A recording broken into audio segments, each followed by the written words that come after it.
Eu venho à tribuna nesta tarde, noite de segunda-feira, para fazer dois registros. O primeiro é de um amplo estudo que foi divulgado por dois grandes jornais brasileiros, a Folha de São Paulo e o jornal O Globo, sobre a questão da terceirização. Na realidade, o resultado desse estudo desmistifica muito daquilo que foi colocado quando do debate nessa casa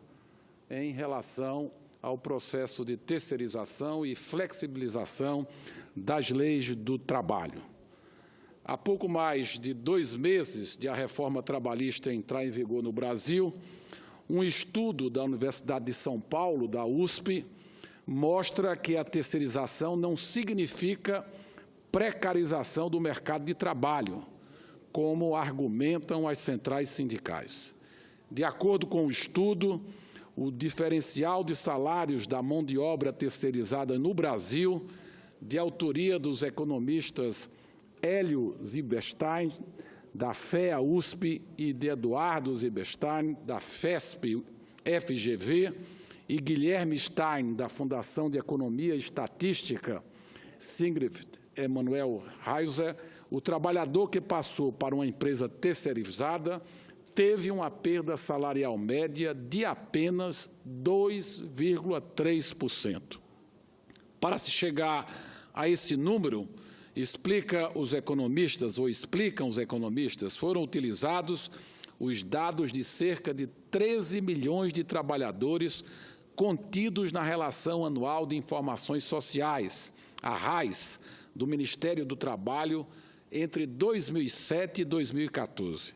Foram analisados os movimentos de pessoas que saíram do contrato direto para assumir função semelhante em uma prestadora de serviços. O levantamento foi publicado na revista Estudos Econômicos da Universidade de São Paulo. O objetivo do estudo é mostrar que há um discurso alarmista sobre a terceirização há cerca de 2 meses de a nova reforma trabalhista entrar em vigor. Terceirização não é precarização, afirma o estudo. Fizemos esse levantamento e tomamos o cuidado de comparar dados semelhantes e percebemos uma queda média de 2,3% no salário quando o trabalhador passa a ser terceirizado. Segundo o economista Zilberstein, há uma generalização feita pelas centrais sindicais de que a terceirização reduz os salários em 25%, o que ele garante não é verdade. Por outro lado, o estudo mostra que quem deixa de ser um prestador de serviço, uma empresa terceirizada, e é contratado diretamente, registra ganho salarial médio de 4,7%. O estudo mostra ainda que apenas 6% dos cerca de 50 milhões de trabalhadores formais são terceirizados atualmente, ou seja, são 3 milhões de pessoas e não 13 milhões, como vem sendo apregoado pelas centrais. Muito do que se fala de terceirização é exagerado, conclui o estudo. E eu gostaria de, além de fazer esse comentário, que foi amplamente divulgado pela Folha de São Paulo e pelo jornal O Globo, repito, eu gostaria, senhora presidente, de comentar os dados que foram hoje divulgados pelo Boletim Focus do Banco Central, em que mais de 100 instituições financeiras consultadas estão revendo a taxa de crescimento da economia brasileira para esse ano para 0,5%. Tudo isso fruto dos dados que foram divulgados na sexta-feira em função dos indicadores do segundo trimestre, quando todos apostavam no recuo na taxa de crescimento do PIB para o segundo trimestre, foi divulgado um avanço de 0,2 pontos percentuais no crescimento do PIB brasileiro para o segundo trimestre. E muitas instituições já estão prevendo, além daquilo que é previsão do Boletim Focus, que, agora há pouco, afirmei, na manhã de hoje, divulgado, a taxa de crescimento de 0,5, corrigindo de 0,38 da última avaliação para 0,5. Mas existem instituições já prevendo um crescimento do PIB para a economia brasileira de 0,7%. E as projeções para o ano de 2018 é de crescimento superior a 2 pontos percentuais. Então, todos chegam a uma só conclusão,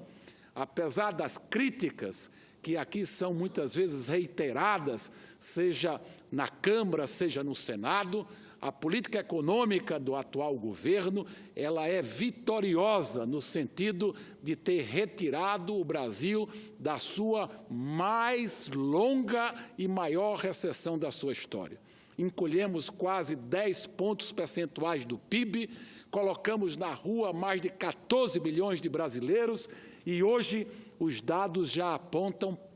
para a retomada do emprego. A previsão para os próximos 12 meses é que a economia brasileira vai voltar a contratar mais de 1 milhão de trabalhadores. Portanto, é isso que nos anima a continuar a apreciar aqui nesta casa a agenda de reformas que nós estamos votando. Não só das leis trabalhistas, mas agora a fixação da nova taxa de juros de longo prazo, a TLP, que o Senado Federal vai apreciar amanhã, que vai ser um passo a mais no sentido de criar um ambiente para a redução gradual e sustentável das taxas de juros. Nós estamos já acreditando, porque é assim que o Boletim Focus hoje reproduz, de que a taxa de juros da Selic ao final deste ano será de 7,25%. Portanto, é uma taxa de redução consistente da taxa de juros, reduzindo, portanto, o serviço da dívida pública brasileira e abrindo espaço para que o governo federal possa dispor de recursos para poder investir nas áreas que são essenciais, como a educação, a saúde, a segurança e a infraestrutura. Portanto, são essas duas notícias que eu gostaria de registrar na minha fala de hoje. E encerro dizendo que também nesse final de semana a Paraná, a empresa de pesquisas, Paraná Pesquisas, ouvindo os brasileiros em diversos estados, em uma ampla pesquisa contratada, revelou que a maioria, embora por uma pequena margem, mas a maioria da população brasileira apoia a iniciativa lançada pelo governo federal de propor a democratização do capital da Eletrobras, ou seja, transferir o controle da Eletrobras para o setor privado, assim como foi feito com a Embraer, assim como foi feito com a Vale do Rio Doce, permanecendo com o governo federal, uma gold share que dará direito para que o governo possa intervir em situações e em questões estratégicas de interesse nacional, como, por exemplo, a revitalização do São Francisco. É importante aqui notar que nos últimos 15 anos, o setor público, o setor elétrico formado pelas estatais do governo federal representou apenas 17% da geração de energia nova nesse país. Ou seja, é um setor que hoje está aberto ao setor privado, ao capital nacional e internacional e, portanto, não é verdade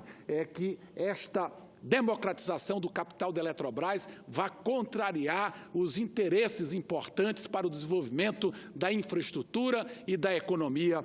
brasileira. Portanto, eu queria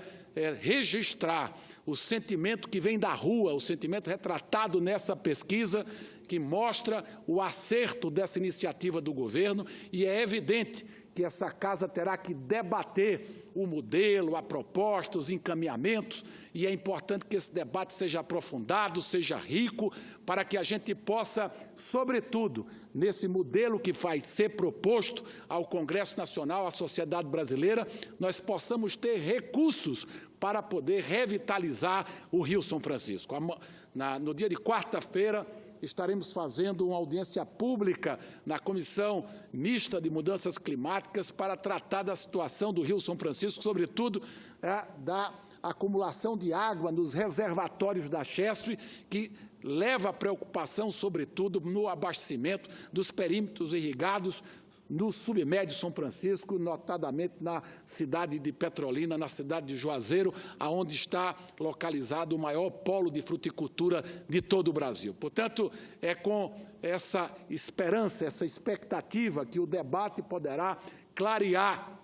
o acerto dessa iniciativa, que é apoiada pela maioria do povo brasileiro, no sentido de criarmos condições de redução de custos, de eliminação de ineficiências, para que o setor elétrico nacional possa voltar a investir e possa voltar a dar dividendos, a dar lucro, a dar resultado, para que, com isso, toda a sociedade brasileira possa, de fato, sair ganhando. Portanto, eram esses os registros que eu queria fazer na tarde de hoje, senhora presidente. Muito obrigado.